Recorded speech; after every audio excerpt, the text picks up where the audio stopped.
Hi అండి. అందరికీ నమస్కారం. Welcome to my channel. ఈ వీడియోలో ఏపీ ప్రభుత్వ ఉద్యోగులకు మరియు పెన్షనర్లకు పీఆర్సీ కమిటీ 30% మధ్యంతర భృతి 11వ పీఆర్సీ బకాయిలకు సంబంధించి తాజా సమాచారం అయితే రావటం జరిగింది. పూర్తి వివరాలు ఏంటనేది వీడియోలో తెలుసుకుందాము. వీడియో ఎక్కడే కానీ స్కిప్ చేయకుండా ఎండ్ వరకు చూసేయండి. అప్పుడు ఇన్ఫర్మేషన్ పూర్తిగా అర్థమవుతుంది. అలాగే వీడియో చూస్తున్న ప్రతి ఒక్కరూ లైక్ చేయండి ఫ్రెండ్స్. ఈ వీడియోని తోటి ఉద్యోగ పెన్షనర్ మిత్రులతో షేర్ చేయండి. కొత్తగా మన ఛానల్ చూస్తున్నవారు సబ్స్క్రైబ్ చేసుకోండి ఫ్రెండ్స్. అలాగే ఫ్రెండ్స్ చాలామంది వీడియో చాలా లెంతీగా ఉంది. సో, పాయింట్స్ ఏవైతే ఉన్నాయో వాటిని మాత్రం చెప్పండి అనైతే అంటున్నారు. సో, ఈ వీడియోలో ఇంపార్టెంట్ పాయింట్స్ అయితే మనకు ఒక 2 మినిట్స్ తర్వాత అయితే ఉంటాయండి. సో, వీడియో కూడా ఏం లెంతీగా లేదు. ఫ్రెండ్స్ విషయానికొచ్చినట్లయితే ఆంధ్రప్రదేశ్ ప్రభుత్వ ఉద్యోగులు తమ న్యాయమైన డిమాండ్ల కోసం ఐక్యంగా పోరాడుతున్నారు. సో, ప్రస్తుతం కొత్త పీఆర్సీ కమిటీ నియామకంపై చర్చలైతే జోరందుకున్నాయి. ప్రభుత్వం వెంటనే పీఆర్సీ కమిటీని ప్రకటించాలని, అది అమల్లోకి వచ్చే వరకు 30% మేర మధ్యంతర భృతి ఐఆర్ మంజూరు చేయాలని ఫ్యాక్ట్‌పో నేతలు బలంగా డిమాండ్ చేస్తూ ఉన్నారు.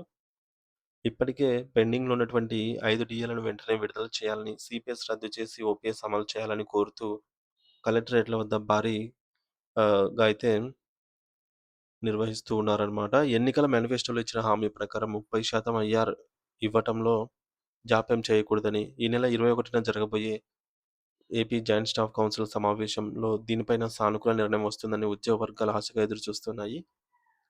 ఉపాధ్యాయులపై బోధనేతర పనుల భారాన్ని తగ్గించి పాఠశాలల్లో విద్యా బోధనకు అనుకూల వాతావరణాన్ని కల్పించాలని అయితే నేతలు కోరుతున్నారు. ఒకవేళ ప్రభుత్వం పెండింగ్ బిల్లులు డీఏ విషయంలో స్పష్టత ఇవ్వకపోతే పోరాటాన్ని మరింత ఉధృతం చేస్తామని హెచ్చరిస్తున్నారు. మరి అదనంగా గత ప్రభుత్వ కాలంలో నిలిచిపోయిన ఇతర సర్వీస్ ప్రయోజనాలను కూడా ప్రస్తుత ప్రభుత్వం ప్రాధాన్యత క్రమంలో పరిష్కరించాలనైతే ఉద్యోగులు కోరుతున్నారు.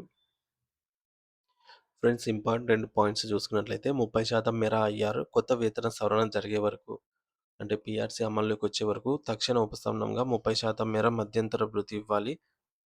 5 పెండింగ్ డీఏలు దీర్ఘకాలంగా ఆగిపోయినటువంటి 5 డీఏలను వెంటనే క్లియర్ చేయాలి.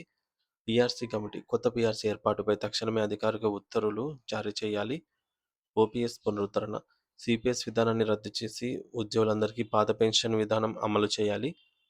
పనిభారం తగ్గింపు, ఉపాధ్యాయులను యాప్స్, ఇతర డేటా ఎంట్రీ పనుల నుంచి మినహాయించి కేవలం బోధనకే పరిమితం చేయాలి.